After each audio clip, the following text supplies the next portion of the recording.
섭리. 시저 아우구스투스는 로마 제국 최초의 황제였습니다. 그는 로마 제국을 다스리는 탁월한 통치 능력을 갖추고 있었습니다. 그는 점령지를 무력으로 다스리기보다 그곳의 지방자치를 부분적으로 인정해 주었고, 점령지의 문화와 종교, 생활 풍습 등을 인정해 주었습니다. 심지어는 그 나라의 법률까지도 로마법에 비추어 무리가 크게 없는 한 인정해 주기도 하였습니다. 뿐만 아니라 예술, 문화, 건축 등을 장려하기도 했으며 그 자신이 건축가이기도 하였습니다. 그의 이러한 정책과 통치로 인해 로마는 전례 없이 오랜 세월 동안 평화가 지속되었고, 그는 자비로운 정치가 로마의 대부로까지 불리게 되었습니다. 아우구스투스는 로마 제국과 식민지 전역에 호정령을 내렸습니다. 로마 황제가 호정령을 내렸다는 것을 성경은 단 한 절로 설명을 하고 있지만 이것은 엄청난 일이었습니다. 로마 시민은 물론 로마에 속한 모든 나라의 백성이 모두 움직여야 하는 일이었습니다. 요즘같이 발달한 문명 속에서도 중국이나 인도 같은 나라는 아직도 정확한 인구 통계를 내지 못하고 있습니다. 중국은 산하 제한 정책으로 한 가정에 한 자녀밖에 호적에 올릴 수 없었습니다. 자녀가 여러 명인 경우에는 호적에 오르지 못하는 자녀들이 있는 셈입니다. 그런 자녀들은 다른 가정의 그런 자녀들과 결혼합니다. 무호적 가정이 되는 셈입니다. 그래서 통계를 낼 수 없다는 이야기를 들은 적이 있습니다. 2000년 전에 로마 제국의 영토는 지중해 전역의 유럽과 북아프리카 지역에 걸쳐 있었습니다. 그 제국 전체의 인구조사는 상상을 초월하는 일입니다. 지금은 우리나라에서도 호적등본이나 군 입대를 위한 신체 검사를 받는 것이 현재의 거주지에서 가능합니다. 그러나 30년 전만 해도 불가능했습니다. 자기가 태어난 동네에 그대로 사는 사람들에게는 별로 문제가 되지 않았지만 타향으로 이주해서 살던 사람들에게는 여간 불편한 일이 아니었습니다.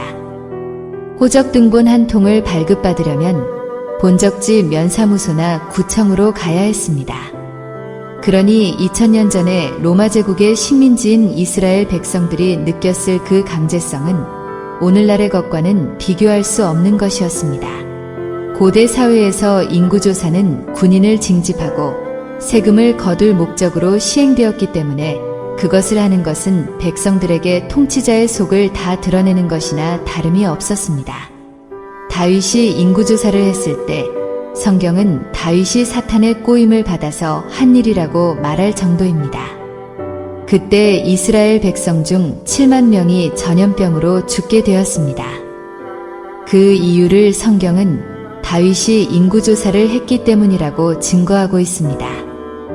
하나님께서 인구조사 자체를 싫어하셨던 것이 아니라 그 인구조사를 통해서 다윗이 하나님을 신뢰하지 않고 자기의 군사력을 의지하려고 했기 때문에 하나님께서 그것을 싫어하셨던 것입니다. 그래서 이스라엘 백성들은 인구조사를 싫어했습니다. 그런데 이스라엘 백성들이 그렇게 싫어하는 인구조사를 자기 나라의 왕도 아닌 식민 지배를 하는 황제의 칙령으로 시리아의 총독이 시행했으니 그것에 대한 이스라엘 백성들의 반감이 얼마나 컸겠습니까? 유대인들 중에 열심당원이 있습니다. 우리나라로 하면 일제시대의 독립군들입니다. 이 사람들은 로마의 정책에 반발하는 반란을 일으키기도 했습니다. 예수님의 제자 중에서는 시몬이 열심당원이었습니다. 이 열심당원이 생긴 동기가 바로 이 인구조사 때문이었습니다. 그러니 이 인구조사가 얼마나 강압적으로 이루어졌는지 알 수 있습니다. 만삭인 마리아도 예외가 될 수는 없었습니다. 로마 황제는 자신의 권력을 더욱 공고히 하고 식민지에서 세금을 더 많이 걷기 위해서 인구조사를 실시했을 것입니다. 그러나 그것이 하나님의 말씀을 이루는 계기가 되었습니다. 예수님의 탄생에 대해서 이렇게 예언하고 있습니다. 베들레헴 에브라다야, 너는 유다 족속 중에 작을지라도 이스라엘을 다스릴 자가 내게서 내게로 나올 것이라. 그의 근본은 상고의 태초에니라. 예수님께서 베들레헴에서 태어나실 것을 예언하고 있습니다. 베들레헴은 떡집이라는 의미입니다. 생명의 떡이 되시는 예수 그리스도께서 떡집에서 태어나신다고 예언하고 있는 것입니다. 만약 아우구스투스가 호정령을 내리지 않았다면, 내렸어도 로마 제국내에만 내리고 식민지에는 내리지 않았더라면 예수님의 베들레헴 탄생은 불가능했을 것입니다. 나사렛에서 베들레헴까지는 128km나 되는 거리입니다. 황제의 명령이 아니었다면 그 어떤 남편이 만삭인 아내를 데리고 그 먼 길을 가려고 했겠습니까? 더군다나 당시의 교통수단이 가난한 사람들에게는 걷는 것이 전부였음에도 말입니다. 또 만약 로마 황제가 그 명령을 조금 더 일찍 내렸다면 마리아와 요셉은 호적을 등록한 후에 다시 나사렛으로 가서 아기를 낳았을 것입니다. 반대로 좀 더 늦게 내렸다면 역시 나사렛에서 아기 예수를 낳은 후에 예수님을 데리고 가서 호적을 등록했을 것입니다. 로마 황제는 정치적이고 경제적인 목적으로 인구조사를 했습니다. 그러나 하나님께서는 이것을 하나님의 뜻을 이루는 도구로 사용하였습니다. 이때에 가이사 아구스도가 영을 내려 천하로 다 호적하라 하였으니, 여기서 말하는 이때는 언제를 말하는 것일까요? 겉으로 보기에는 로마 황제가 인구조사를 하라는 칙령을 발표하는 때입니다. 자기의 권력을 더욱 잘 유지해야겠다고 결심하는 때이고, 자신의 권위를 온 세상에 떨쳐 보이는 때입니다. 그러나 그때를 성경은 이렇게 증거합니다. 그 정혼한 마리아와 함께 호적하러 올라가니 마리아가 이미 잉태되었더라. 거기 있을 그때에 해산할 날이 차서. 겉보기는 로마 황제가 그때를 정한 것 같습니다. 그러나 그때는 하나님께서 정하신 것이었습니다. 즉, 그때는 마리아가 아기 예수를 낳으려고 하는 때이고, 하나님께서 인류를 구원하시기 위해 구세주를 이 땅에 보내시려고 하는 때입니다. 즉, 로마 황제의 자기를 위한 인구조사 명령은 하나님의 영적인 사건의 성취를 위한 평탄 작업에 불과했습니다. 이 부분에 대해서 성경은 이렇게 증거합니다. 때가 차매 하나님이 그 아들을 보내사 여자에게서 나게 하시고 율법 아래 나게 하신 것은 율법 아래 있는 자들을 속량하시고 우리로 아들의 명분을 얻게 하려 하심이라.